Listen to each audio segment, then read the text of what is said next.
سلام دوستان، امروز توی کلاس نمایشی برگزار کردیم که شما را به دیدن او دعوت میکنم. لایک و کامنت اشتراک یادتون نره. خداحافظ. داستان هجرت مسلمانان به حبشه. مشرکان مکه روز به روز آزار و اذیت خود را نسبت به مسلمانان بیشتر میکردند.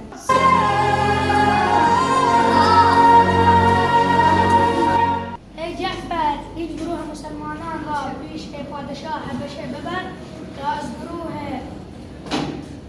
مشرکان خلاص شود.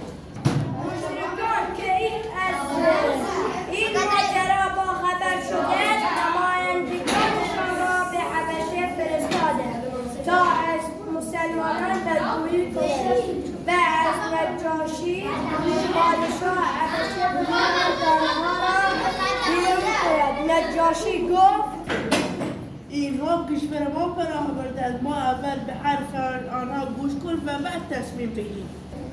در همین لحظه جعفر شروع به سخن گفتن کرد.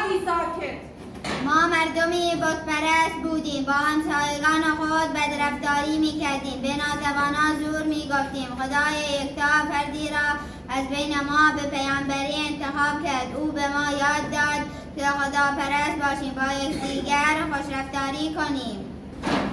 لبخند بر چهره نجاشی نقش می‌بندد. رو به جعفر می‌کند و می‌گوید آیا از آنچه که پیامبر شما برایتان آورده چیزی به خاطر دارید؟ با شنیدن آیات سوره مریم قطره‌های اشک صورت نجاشی را می‌پوشاند و می‌گوید پشت سخنان شما چقدر شبیه سخن پیامبر ما حضرت عیسی است. آسوده خاطر باشید. به خدا سوگند شما را به مشرکان تسلیم نخواهم.